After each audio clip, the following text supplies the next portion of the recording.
Welcome! For my first review, I am going to be talking about a classic of the horror genre, the amazing and influential Night of the Living Dead.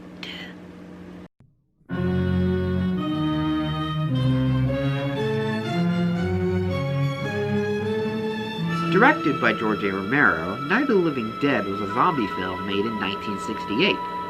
I'm sure many of you have heard of this film, as without it, we wouldn't have the zombie films we know today. While films involving the living dead have been around for many years, just look at Frankenstein, this movie was one that solidified all the common tropes we associate with these kind of films and media that we know. From their lust for eating flesh to the idea of people becoming infected and turned into the undead, Night of the Living Dead really started it all.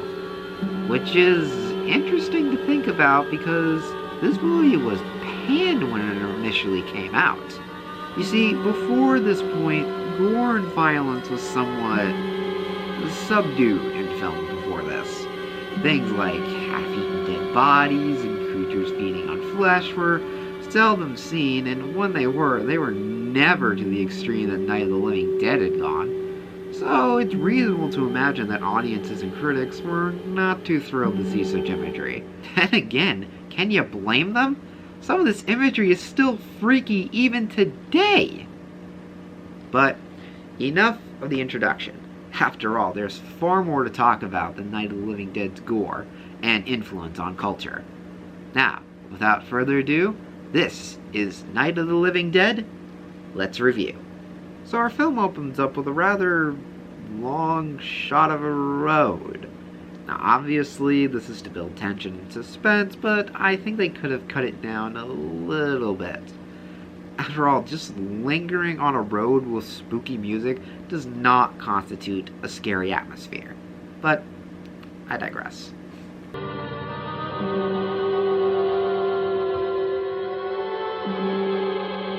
Oh, good. I thought this film was taking place in China. Glad they subtly cleared that up for me. Also, how fitting that this film starts out in a graveyard. After all, before we meet the living dead, we definitely gotta hang out with the dead. They ought to make the day the time changes, the first day of summer. A lot of good the extra daylight does us. Now, we've still got a 3-hour drive back. We're not going to be home until after midnight. Nights of the Living Dead. Be scared by the talk of daylight savings. These are our main characters. Main character. You'll see in a moment. Barbara, played by Judith O'Dea, and her brother Johnny, played by Russell Streiner. They're visiting the graveyard to pay their respects to their deceased father. As you can tell, Johnny's not too thrilled about this. Johnny, it takes you 5 minutes. Yeah, 5 minutes to put the wreath on the grave and 6 hours to drive back and forth. Coming back on the air after an interruption due to technical problem. Hey, nice call there, Johnny. I hate talk shows too. Something that you'll notice about this film is how stylish the shots are. They do a good job of capturing whatever environment our characters are currently in, and taking advantage of every space with all sorts of different angles. Then again, the photography was done by George A. Romero himself, so you can expect nothing but excellence. Well, it's late. If you'd gotten up earlier. Oh, look, I already lost an hour's sleep when the time changed. I think you complain just to hear yourself talk. Oh, good. Johnny is literally anyone on Twitter. Hey, come on, Barb. Church was this morning, huh?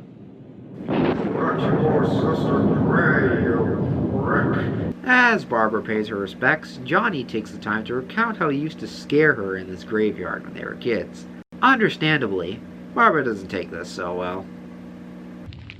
Johnny, You're still afraid. stop it now. I mean it. They're coming to get you, Barbara. Ah, there it is. The most iconic line from this film. Still a classic to hear. Stop it. You're ignorant. They're coming for you.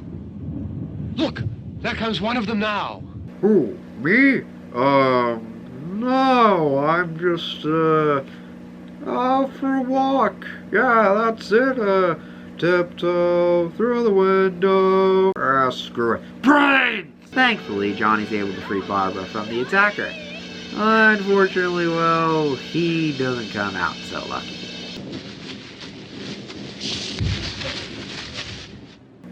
Ooh, head smacked by a headstone. The irony.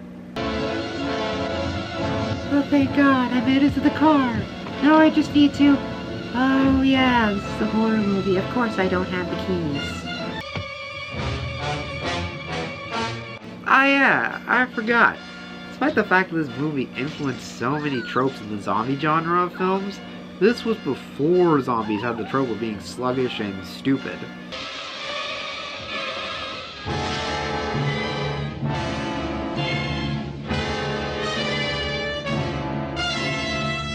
But apparently they can't hold on to slow-moving cars. Okay. And I'm starting to see why Johnny drove. I couldn't help it. The tree jumped right in front of me. Well, Barbara, looks like there's only one thing left to do. Run, bitch! Run! Barbara does manage to escape and stumbles upon a house in the middle of nowhere. Well, as long as Norman Bates isn't taking up residence there, I'm sure she'll be fine. Once again, we're wrapped into the intimidating environment once Barbara begins exploring the house. The music, which was produced by Scott Holton, really does a great job at grabbing you into the atmosphere. Oh dear, looks like Barbara found the jump scare room. Oh, what's up, guys? Guess what? I found a delicious looking blonde earlier. She's locked up in the house. I'll split her organs with you if you help me. Deal. Oh, look! Barbara found the actual scare room. Or in this case, the scare stairs.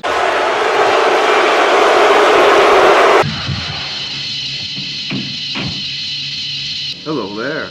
I heard this movie was in need of a new main character. Hope you don't mind, but I'm gonna take over the role. Thank you. This is Ben, played by Dwan Jones. And if you think I was kidding about him becoming the main character, guess what? I wasn't. For the rest of the film, Ben becomes the main focus while Barbara fades in the background with the rest of the characters who show up. And story-wise, it makes sense. After all, Barbara's brother just died from a random man who relentlessly chased her to this house, so it's understandable she would be put in a state of shock. Plus, honestly, Ben's a much better character.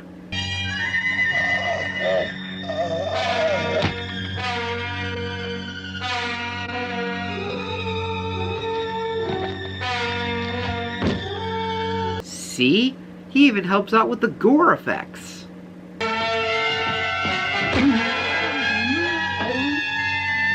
dead don't have to wait tonight. The dead don't have to wait tonight. Man, first you stab him in the head with a pipe, then you light him on fire. That's cold-blooded. So Ben and Barbara board up the house and scavenge whatever they can find as weapons and food. Well, mostly Ben. Barbara just keeps finding more stuff to add to the atmosphere. Oh, like this music box.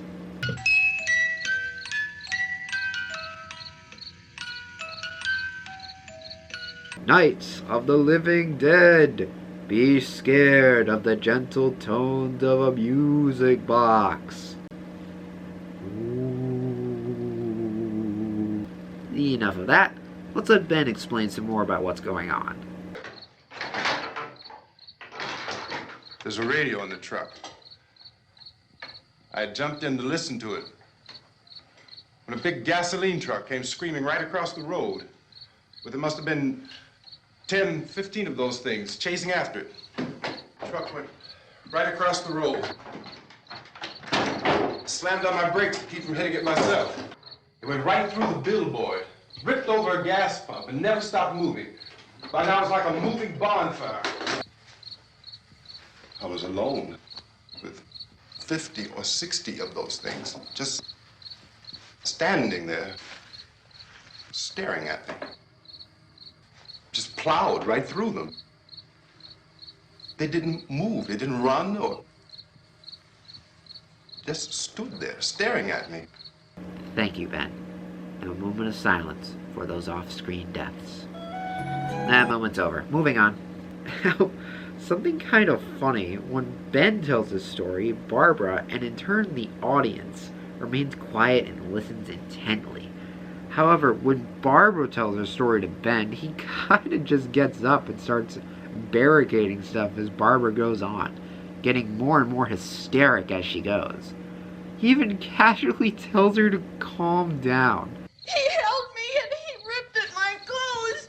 I think you should just calm down.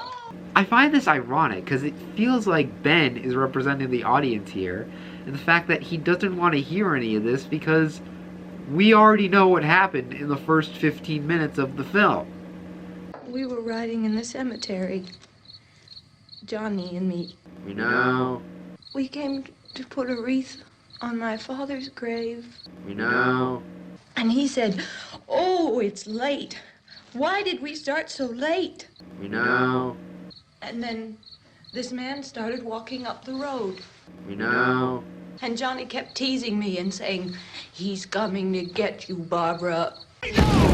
You know, I know. I got it. I got the concept. Oh. Oh.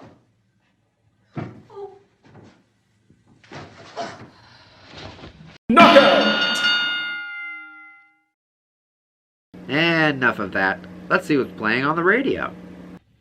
I know a song that gets on everybody's nerves, yes, on every. Because of the obvious threat to untold numbers of citizens, While the radio describes what's currently going on, Ben does everything he can to secure the house, and hey, good, he finds a gun. Now he can join the cast of Resident Evil. The games, not the movies. But uh-oh, looks like something wicked this way comes. Oh wait, never mind. It's just the rest of the cast. Here we have Harry Cooper, the resident asshole of the film, played by Carl Hardman. His wife Helen, played by Marilyn Eastman. Their sick daughter Karen, played by Hardman's actual daughter, Kyra Shawn. And a teenage couple named Tom and Judy, played by Keith Wayne and Judith Ridley. They've been hiding out in the cellar since, as Harry puts it, it's the safest place. The cellar. The cellar, there's only one door, right? Just one door, that's all we have to protect. Well, yeah, but also, no. You got a point, Mr. Cooper. But down in the cellar, there's no place to run to. But the cellar is the strongest place. The cellar's a death trap. Well, at least I'm keeping my sick daughter safe. Sick? Was she bit? No. After a bit of arguing, they decide to remain upstairs for now. Good thing, too, because the zombies decide to say hi and show us where not to shoot them. It's all right. It's all right. So am I. How about now? Now? Not so good. So after they discover the creature's weakness, we get to witness a whole scene of taboo for this time period. Nudity, gore, and amazing special effects. Oh, the horror! Harry decides to check on things in the basement, still convinced it's the safest place. I'm sure that'll work out great for him later. Is she all right? I don't know what it is. She feels warm. Maybe it's shock. She's also looking kind of clammy, like a corpse. And hey, if you're so worried about your daughter's health, maybe you shouldn't smoke in the vicinity of her. Just saying. Also, I think Harry's wife isn't too pleased about being stuck down there, especially when he mentions there's a radio upstairs. There's a radio upstairs and you boarded us in down here? I know what I'm doing. Harry, that radio is at least some kind of communication. If the authorities know what's happening, well, they'll send people for us so they tell us what to do. How are we going to know what's going on if we lock ourselves in this dungeon? Damn it, woman, stop making sense. You're making me look like an irrational dick. They eventually do go back upstairs and hook up a television. Perfect. We don't want to miss out on a new episode of Adam West Batman. Actually, they instead go to the Exposition Channel, where news reporters explain that people who have been attacked are coming back to life due to the injuries they sustained from the creatures. And how did this all start? Well, the movie does, yet doesn't explain. I mean, they mentioned some sort of satellite that recently came from Venus and exploded, but I don't consider it really a definite explanation. They also mentioned that rescue stations are now in order, and Ben suggests they use his truck to escape to the nearest one. Only problem is the truck is low on gas, and the nearest source of gas is a shed that's locked. So the men decide to try and make a break for the gas while Helen goes to check on Karen. Did she ask for me? She hasn't said anything. I don't understand. It's almost like she's dead. I'm not really that used to the truck. I found it abandoned. I can handle the truck, no sweat. You're it then. You and I'll go. Wouldn't it be a better idea if Harry went with you? Considering he's been kind of an untrustworthy ass the entire time, it's more likely he'll panic and not let you guys in. Besides, if worse comes to worse while he's out there, he'll probably make a run for it and either escape or get eaten. No? Okay. Alright, time to get things in motion. But first, an encouraging stare from Judy. I just want to tell you both good luck. We're all counting on you.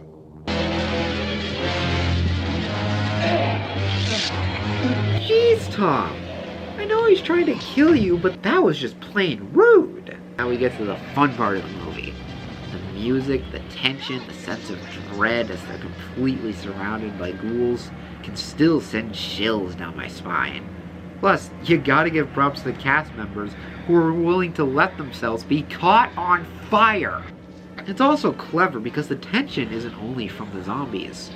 They alternate between the people who are inside and outside, which makes you as an audience member wonder if they'll succeed and pray that Harry doesn't act like a frickin' coward and lock them out. Come on! This key won't work! Well, shit. What are they gonna do now? Oh, problem solved. Except I'm not sure how experienced Tom is with filling a gas tank. Watch the torch! You klutz! Tom and Judy tried to get the truck away from the pump, but there's just one problem. The truck's still on fire, and they're in a horror movie, which means gasoline is the most explosive thing alive.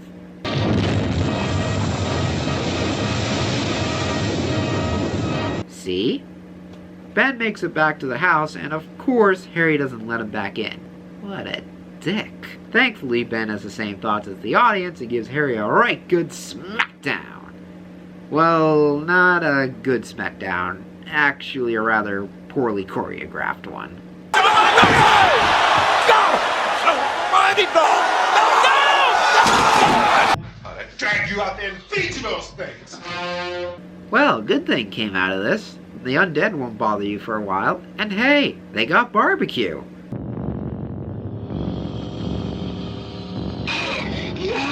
In the farmland, the lovely farmland, the zombies feast tonight. Isn't it 3 o'clock yet? Yeah, that's when Martha Stewart's on. So there's some good news and some bad news. During another broadcast, it's discovered that a group of law enforcement run by Sheriff McClelland is going out and killing the creatures. And since the sheriff is played by one of the film's production managers, George Casana, he's probably the most qualified to deal with them. Unfortunately, the rest of the squad consists of what appears to be preppy college students and country bumpkins. So, either they won't have any accurate shots, or they're going to be too busy coon hunting. Chief McClellan, how's everything going? Well, we managed to bag a couple bobcats and plenty of deer for dinner, so now we just need to do our civic duty and shoot some... Oh, you mean with the ghouls? Oh, yeah, right, we'll get on that soon. As long as the heavy rain... Oh no! Now they can't finish the latest episode of Green Acres. Oh, great. Here too? One sec.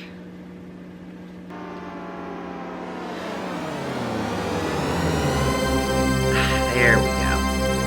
Love magic. Anyway, the zombies do everything in their power to get in and attack the cast. From breaking windows with stones to ramming and banging on the door with makeshift clubs. And to the shock of no one, Harry tries to steal the gun. Thankfully, it doesn't work out so well.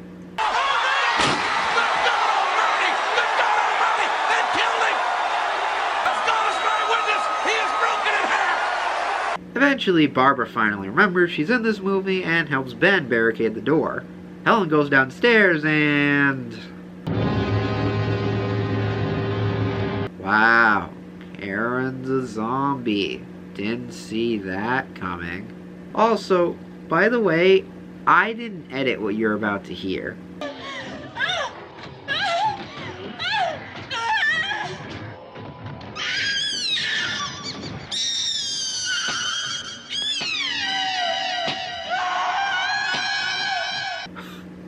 What happened? Did Helen become a squeak toy when she died? Barbara and Ben aren't doing much better upstairs. But hey, at least Barbara got to see her brother again. I am coming for you, Barbara. Ironically, Ben finds safety in the one place the zombies don't check. The basement. But honestly, that's only out of pure luck that the ghouls got bored. Alright, Ben made it through the night and it looks like the cavalry's on their way. But, wait a sec. I feel like I remember something happening. Something that had to do with racial undertones in this movie. All right, Vince, hit him in the head, right between the eyes. Good shot. Okay, he's dead. Let's go get him. That's another one for the fire. Oh, yeah. Sorry, Ben. You were the best character in this movie, but social commentary can be deadly.